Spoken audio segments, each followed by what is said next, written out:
சென்னை விமான நிலையத்தில் செய்தியாளர்களை சந்தித்த விசிக தலைவர் திருமாவளவன் பாமக திமுக கூட்டணி பேச்சுவார்த்தை நடந்தால் பார்த்து கொள்ளலாம் என்றும் தெரிவித்துள்ளார். செய்தியாளர்களிடம் அவர் பேசிய கருத்துக்களை தற்போது பார்க்கலாம். இந்த தேர்தலை பொறுத்தவரையில் என்னுடைய பார்வையில் மற்றவங்க எப்படி பார்க்குறாங்க எனக்கு தெரியாது. திமுக அதிமுக தலைமையிலான இரண்டு அணிகளுக்கு இடையிலான ஒரு போராட்டமாகத்தான் இது அமையும், மோதலாகத்தான் அமையும். அதிமுகவோடு பாஜக இருப்பதனால் அதை வீழ்த்த வேண்டிய ஒரு தேவை இருக்கிறது. அதனால் அது அதிமுக தலைமையிலான அணி என்பதை விட பிஜேபி தலைமையிலான அணி என்கிற ஒரு தோற்றம் உருவாகி இருக்கிறது. அவர்களும் அதை திட்டமிட்டு பிஜேபி தான் இதை லீட் பண்ணுதுன்னு திரும்ப அமித்ஷா வச்சு பேசிகிட்டு இருக்கிறாங்க.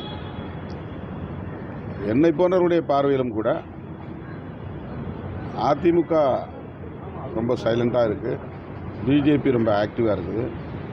அப்போ பிஜேபி தான் அந்த அணியை லீட் பண்ணுது அப்படிங்கிற ஒரு பார்வை இருக்குது. எனவே பிஜேபி இங்கே நிலை கொள்வதை நாம் எப்படி அனுமதிக்க முடியும்?